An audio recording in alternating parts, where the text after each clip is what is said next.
vai atacar Kiev? Os americanos, o serviço de inteligência americano falou, vai. Falaram que vai? Falaram. A gente tá falando isso faz 2 semanas. Ele não vai se contentar com isso. Ele vai atacar Kiev. Ele não parece um cara também, é o que você falou. Não parece um cara que fica ameaçando e não faz. Mas aí que tá. As consequências disso é o mundo inteiro se unir contra a Rússia ou não. Depende do que você chama de se unir.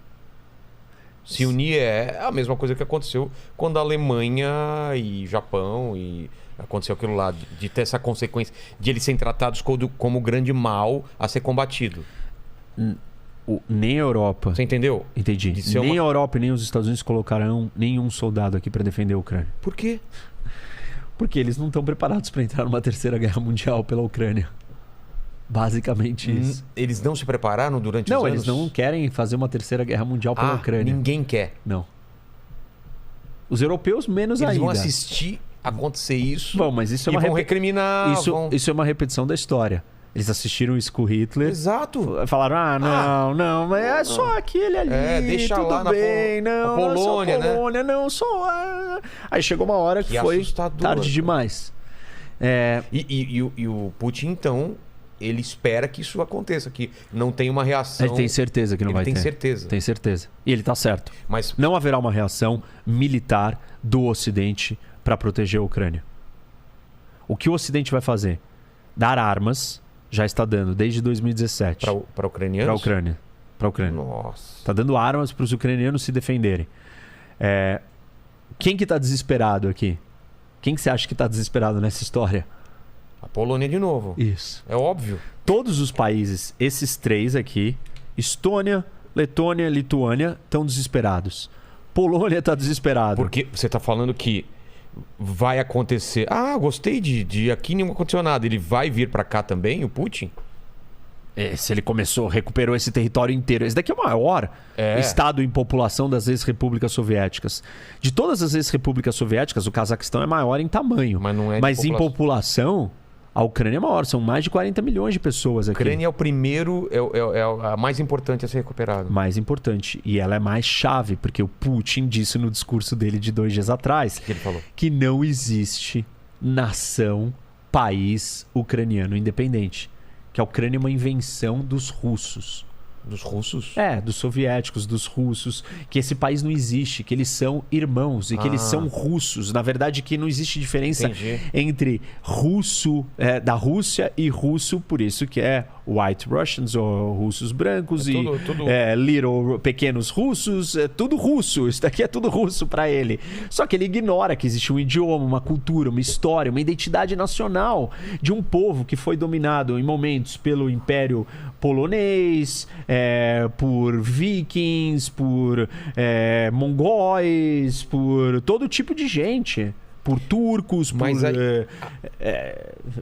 aí vem uma pergunta que pode ser muito burra, desculpa, tá? Não. Mas, ok, eles vão chegar em Kiev e vão tentar dominar a Ucrânia. Esse monte esse exército todo aqui vai dominar isso. E eles vão estar expostos em outros lados. Eles não correm o risco de vir alguma coisa de outro lado? Não tem nada do outro lado. Não tem ninguém do outro lado. Tem ninguém, né? Tem a China. Mas agora ele está próximo da China. Como que ele está próximo? Olimpíada de Inverno na China. 2 semanas atrás, o Putin foi lá para encontrar com o Xi Jinping, o líder chinês. E aí os dois juntos fizeram uma declaração pública de que a China diz que a OTAN não pode mais expandir e que ela está com a Rússia. Então, aí tem um perigo e um temor muito grande, porque estamos cogitando até, num cenário extremo máximo, que a China decida fazer alguma coisa contra Taiwan, que é a ilha na frente, que ela quer recuperar no mesmo momento que está acontecendo isso aqui. Nossa, é mesmo? Assim, a China, ela tá olhando e tá atenta e tá do lado da Rússia. E o que nós temos acontecendo no mundo não é mais uma união por ideologia, mas é uma união entre autocracias, entre regimes totalitários, entre ditaduras fortes e grandes. A Rússia é a maior potência militar. Capitalistas. É muito mais potente militarmente do que economicamente. A China é economicamente e militarmente. Isso que eu ia falar, militarmente a China também é forte? Forte, claro. Não tem o tamanho do arsenal nuclear que a Rússia tem. Tá. Mas ela tem outras coisas que a Rússia não tem. Então, você tem 2 grandes países, aí você junta esse grupo, o Irã, você junta a Turquia.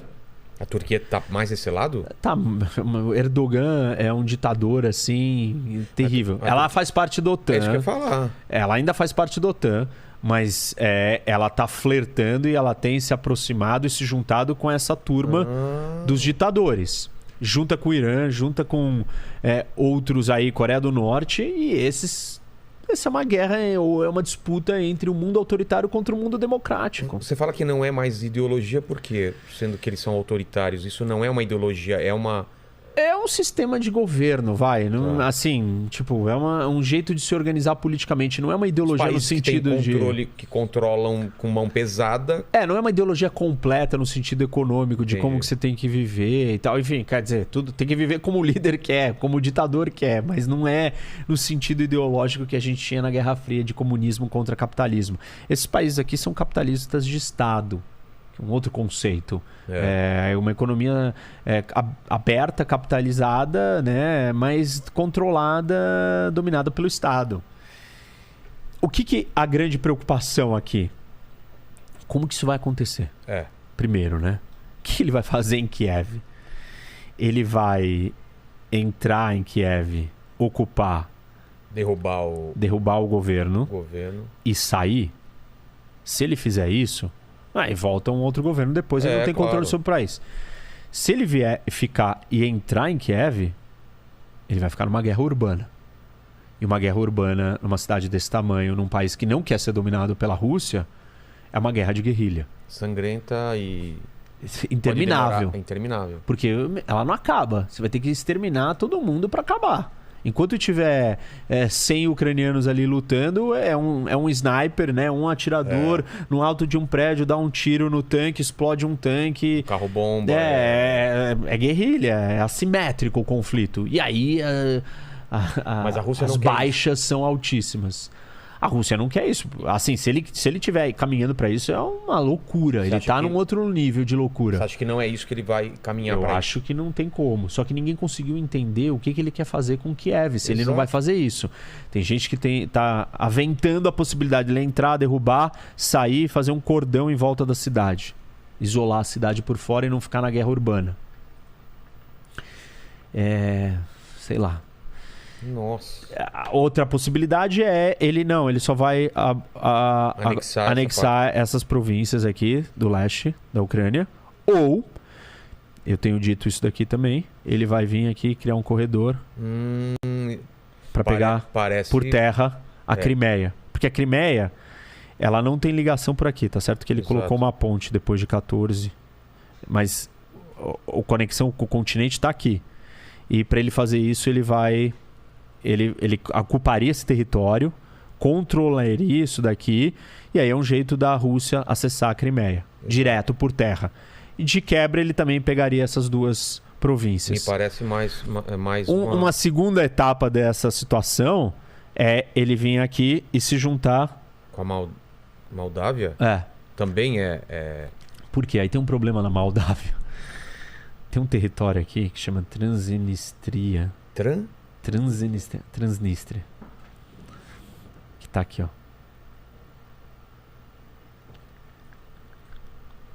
Que é ocupado pelos russos. Fronteira com a Ucrânia. Que teve uma disputa dentro da Moldávia, os russos entraram, ajudaram os separatistas, ocuparam, então tem tropas lá. Pra quê? Pra evitar que a Moldávia se junte com o Ocidente, pra influenciar o que acontece aqui dentro, pra evitar que esse acesso aqui do Mar Negro por cima, que chama Gap da Bessarábia, que a Moldávia era Bessarábia antes, que é o Gap da Bessarábia, que é um corredor aqui que conecta, porque o aquele corredor do norte da planície europeia, ele vem aqui por cima E aí ele se divide aqui e desce aqui ao lado dos Cárpatos, porque os Cárpatos, né, estão vindo por aqui. Também não tem nada natural que impeça esse corredor. Isso, e na verdade esse corredor ele serve muito mais para chegar no Mar Negro. Tá. E ele é estratégico importante. E aí se ele fizer isso, ele corta o acesso da Ucrânia ao Mar Negro. Aí ele transforma a Ucrânia em um país sem saída para o mar. Todo isolado. Totalmente problemático, difícil, mas não vai ser muito fácil de sobreviver. Então essa são as possíveis opções dele. Ou ele não vai para Kiev e só lida com esse pedaço aqui e tudo bem. Eu acho que para Kiev é uma coisa, pelo que você está me falando, é uma jogada muito arriscada para ele, né? Muito, mas assim, todos os serviços de inteligência do Ocidente dizem que ele irá invadir Kiev.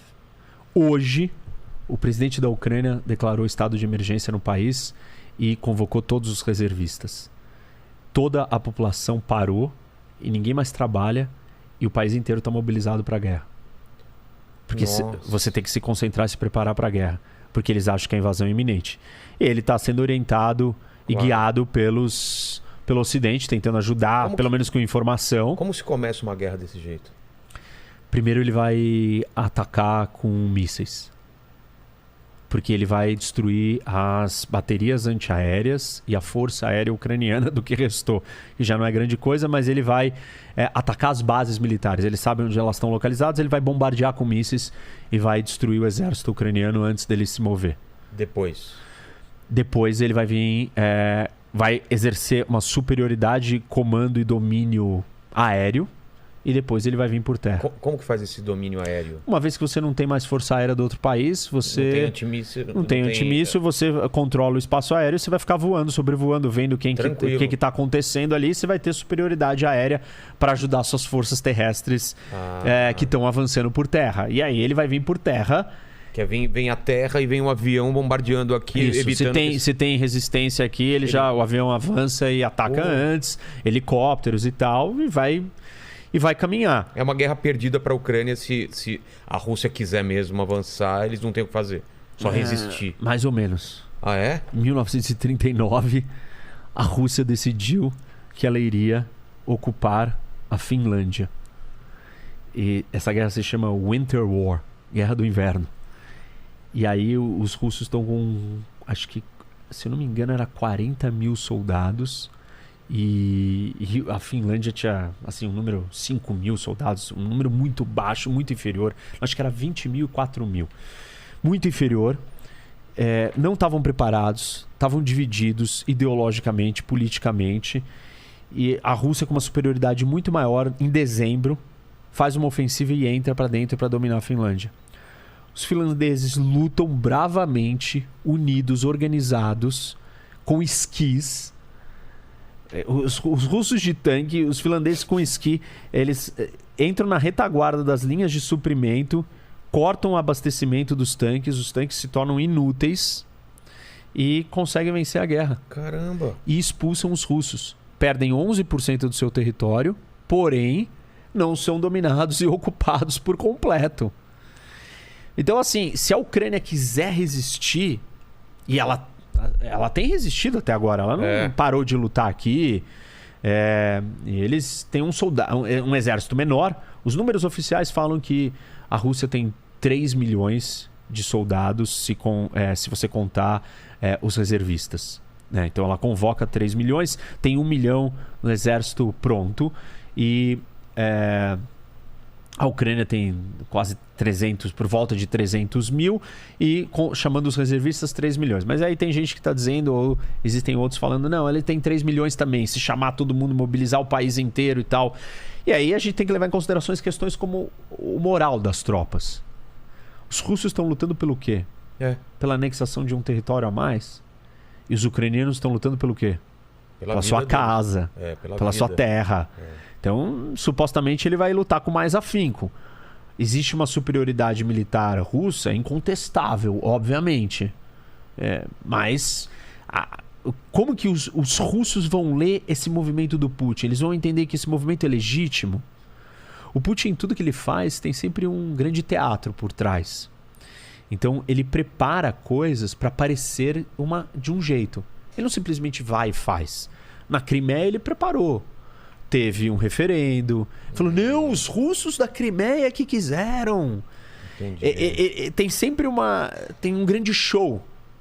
E esse show faz parte da motivação dos russos que estão aqui dentro e dos russos dentro da Rússia. Para criar as razões pelas quais ele está fazendo isso. Entendi. E o Ocidente tem falado que ele está preparando, né, ações fictícias para dizer. Muitas das coisas já aconteceram aqui. Ele disse que encontrou uma cova com vários ucranianos russos mortos e que aconteceu um genocídio. Ele disse que os ucranianos atacaram, os ucranianos falaram, nós não vamos atacar. E realmente os ucranianos não vão querer provocar, eles sabem o que está em jogo aqui. Mas aí ele simula uma situação. Eu não sei se ele já está pronto para ir direto para um ataque a Kiev sem simular alguma outra coisa. Pode ser. E pode ser que ele simule alguma coisa muito maior ainda do que a gente já viu até o momento. Um falso ataque aqui na Bielorrússia, por exemplo. False flag, um falso ataque para isso. Para ter a Bielorrússia virou e falou assim, olha, os russos podem ficar aqui quanto tempo eles quiserem.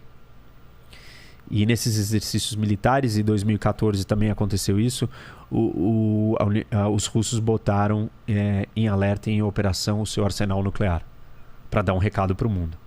Eu tenho bombas atômicas, não se metam nessa guerra, ela é minha, e eu vou usar essas armas se eu precisar. Esses países aqui estão desesperados. E agora nós vamos entrar um pouco no campo da conjectura, né? O que vai acontecer e o que pode acontecer. A gente viu esses dias aí os líderes indo falar com Putin. Que não adiantou nada, isso já foi lá atrás. Nós já estamos muito à frente disso. Esse canal já foi explodido de comunicação. Os caras foram lá tentando diplomaticamente... Mas não virou nada. Tá. Não aconteceu nada. O que nós estamos agora qual é a retaliação? E a retaliação começou. Já? Já. O quê? Não militar. Qual foi a retaliação? Sanções econômicas. A Europa declarou sanções econômicas e sanções para os membros do parlamento russo, não podem viajar. Bloqueios de bens, bloqueios de contas, bloqueios de recursos. E disseram o seguinte, esse é só o começo das sanções. Se entrar em Kiev, as sanções serão mais severas, mais duras. A mais importante das sanções até agora veio da Alemanha, que foi uma surpresa.